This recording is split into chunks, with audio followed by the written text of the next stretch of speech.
की बड़ी खबर आपको बता दें, बिहार बंद के ऐलान के बाद बिहार की अलग अलग जिलों में और सड़कों पर लगातार प्रदर्शन देखने के लिए मिल रहा है। आपको बता दें कि छात्र आंदोलन के नाम पर लगातार पुलिस पर जो है वो पत्थरबाजी की जा रही, पुलिस पर पत्थर फेंके जा रहे हैं, लाठी डंडे से हमला किया जा रहा है और इन सब के बीच में तेज प्रताप यादव को हिरासत में ले लिया गया है। तो क्या है ये पूरा मामला बताएंगे आपको। मेरे साथ मौजूद है मेरे सहयोगी नवेंदु जी। सर, क्या कुछ माहौल है अभी बिहार का, और दूसरी तरफ तेज प्रताप यादव को लेकर क्या खबर है? देखिए, बिहार बंद का असर अब ज्यादा ही दिखने लगा है। कुछ घंटे पहले तक स्थिति कंट्रोल में थी, हालात सामान्य थे, लेकिन अचानक से ये प्रदर्शन जो है हिंसक रूप लेता हुआ नजर आ रहा है। यानी कहीं से कोई बैठकर बड़ी साजिश रच रहा है और अभिजीत दीपके का मैसेज जो सोशल मीडिया पर पोस्ट आया, उसके बाद बिहार में बड़े पैमाने पर प्रदर्शन देखने को मिल रहा है। अलग अलग शहरों में जो प्रदर्शनकारी हैं उन लोगों ने उग्र रूप धारण कर लिया है और सड़क पर जमकर उत्पात मचाया जा रहा है। पुलिस पर पत्थर फेंके जा रहे हैं, पुलिस के साथ मारपीट की जा रही है, आगजनी की जा रही है, तोड़फोड़ किया जा रहा है, बैरिकेड्स को हटाया जा रहा है। और इन सब के बीच में पूरे बिहार का केंद्र पटना बना हुआ है, क्योंकि पटना की सड़कों पर पिछले 4-5 दिनों से लगातार प्रदर्शन हो रहे हैं। और आज जो प्रदर्शन हो रहा है उसको समर्थन देने के लिए लालू प्रसाद यादव के बड़े बेटे और जनशक्ति जनता दल के अध्यक्ष तेज प्रताप यादव पहुंचे और इस दौरान जमकर बवाल मचाया गया। तेज प्रताप भारी संख्या में समर्थकों के साथ थे वहां पर। हालात को काबू में करने के लिए पुलिस को एक्शन लेना पड़ा और तेज प्रताप यादव को हिरासत में लिया गया, क्योंकि पुलिस इस बात को समझ रही है कि अगर इस आंदोलन में थोड़ा भी फ्री हैंड छोड़ दिया जाएगा तो माहौल पूरी तरह से बिगड़ जाएगा।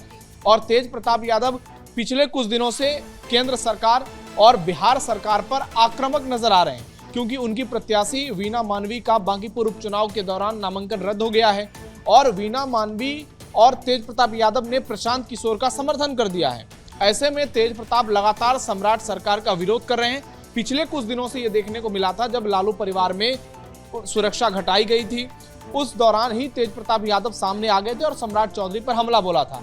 लेकिन अब और जब उनके प्रत्याशी का नामांकन रद्द हुआ है तो उसके बाद वो सरकार पर कुछ ज्यादा ही आक्रामक नजर आ रहे हैं।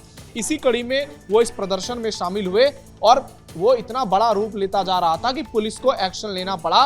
वहां पर हल्की फुल्की लाठीचार्ज भी की गई, दूसरी तरफ से पत्थरबाजी भी हुआ, लेकिन तेज प्रताप यादव को हिरासत में लिया गया है माहौल को शांत करने के लिए। वहीं तेज प्रताप यादव ने यह भी ऐलान कर दिया कि प्रशांत किशोर को समर्थन देंगे वो बांकीपुर उपचुनाव में।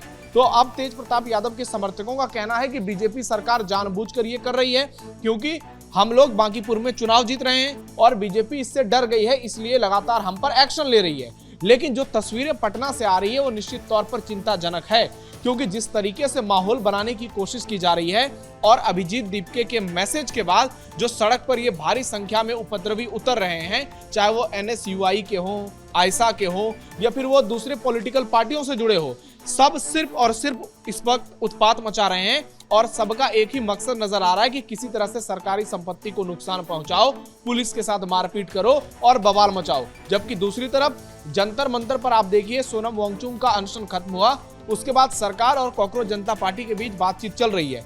3 मांगे रखी गई हैं, जिनमें से 2 मांगों पर सहमति बनती हुई नजर आ रही है और अब से कुछ देर में जेपी नड्डा और जितेंद्र सिंह की एक बार फिर से बैठक होने वाली है कॉकरोच जनता पार्टी के प्रतिनिधियों के बीच में। उनकी पहली मांग है धर्मेंद्र प्रधान का इस्तीफा, जिसके लिए सरकार तैयार नहीं है।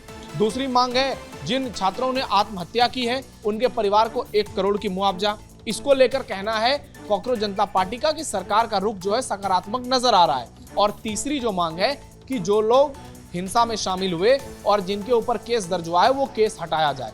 तो इन दो मांगों को लेकर सरकार जो है सकारात्मक रूप से दिख रही है, ऐसा कॉकरोच जनता पार्टी का दावा है।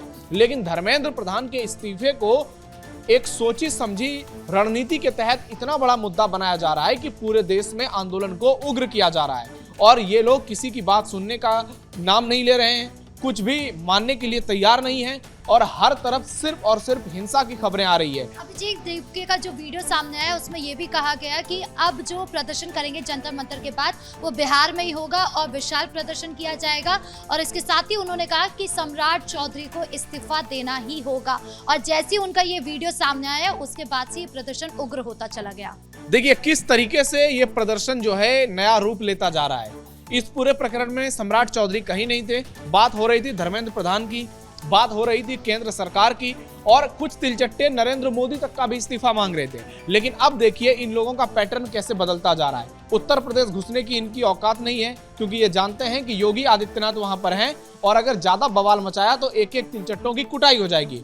इसलिए अब इनको लगता है कि बिहार में इस वक्त चुनाव है, उपचुनाव बांकीपुर में, उस बात का फायदा उठाएंगे, सम्राट चौधरी को घेरेंगे। और उसकी शुरुआत ये प्रदर्शन की तस्वीरें बता रही है कि बिहार के कई शहरों में, जैसे औरंगाबाद की बात करें, पटना की बात करें, गया की बात करें, भागलपुर की बात करें, सब जगह तोड़फोड़ और जमकर उपद्रव मचाया जा रहा है। और इस बात को दीपके समझ रहा है कि बिहार में तमाम राजनीतिक दलों की जो स्टूडेंट विंग्स हैं वो काफी मजबूत हैं, चाहे एनएसयूआई हो या फिर वामपंथियों की स्टूडेंट विंग हो। वो लोग सड़क पर उतरकर उत्पात मचाने में पीछे नहीं हटते हैं और बड़ी संख्या में उनके समर्थक वहां पर हैं, क्योंकि आप देखिए चुनाव में भी वाम दलों से विधायक जीत कर आए हैं। इसलिए अब इनका अगला निशाना बिहार है और बिहार को जलाने के लिए ये पूरी साजिश कर रहे हैं। आने वाले समय में आप देखिएगा कि जिस तरीके से जंतर मंतर पर इतने बड़े पैमाने पर लोग इकट्ठा हुए, अब ये लोग बिहार में, खास करके पटना में, इस प्रदर्शन को बड़ा रूप देने में कोई कोर कसर नहीं छोड़ेंगे। और अब सम्राट चौधरी का इस्तीफा, इन्होंने एक नया मुद्दा सामने ये लेकर के आए हैं और अब आप देखिएगा इसके साथ साथ वो बहुत सारे मुद्दे उठाएंगे। फिर ये धीरे धीरे कहेंगे कि पूरे देश में बीजेपी की सरकार जो है उनको इस्तीफा देने की जरूरत है। मतलब इनकी मांगे जो है वो खत्म होने का नाम नहीं ले रही है। सरकार लगातार आश्वासन दे रही है, पॉजिटिव रुख लगातार सरकार का नजर आ रहा है। इसके बावजूद भी ये तिलचट्टे जो है वो बार बार देश को जलाने के लिए, बिहार को जलाने के लिए पूरी ताकत लगा रहे हैं। जी, इस मुद्दे पर जानकारी देने के लिए आपका बहुत बहुत धन्यवाद। तो कुल मिलाकर अभिजीत दीपके के एक वीडियो जारी होने के बाद से ये बिहार का जो प्रदर्शन शांतिपूर्ण तरीके से चल रहा था वो धीरे धीरे उग्र रूप ले चुका था और उसके बाद अब लगातार पथराव हो रहे हैं और पुलिस पर हमले किए जा रहे हैं और सरकार के खिलाफ माहौल बनाने की कोशिश की जा रही है। और इन सब के बीच में तेज प्रताप यादव को जिस तरीके से हिरासत में लिया गया है उसके बाद से माहौल और ज्यादा गर्मा गया है। ब्रेकिंग न्यूज में इतना ही। कैमरा पर्सन कुणाल के साथ मैं राधिका राज।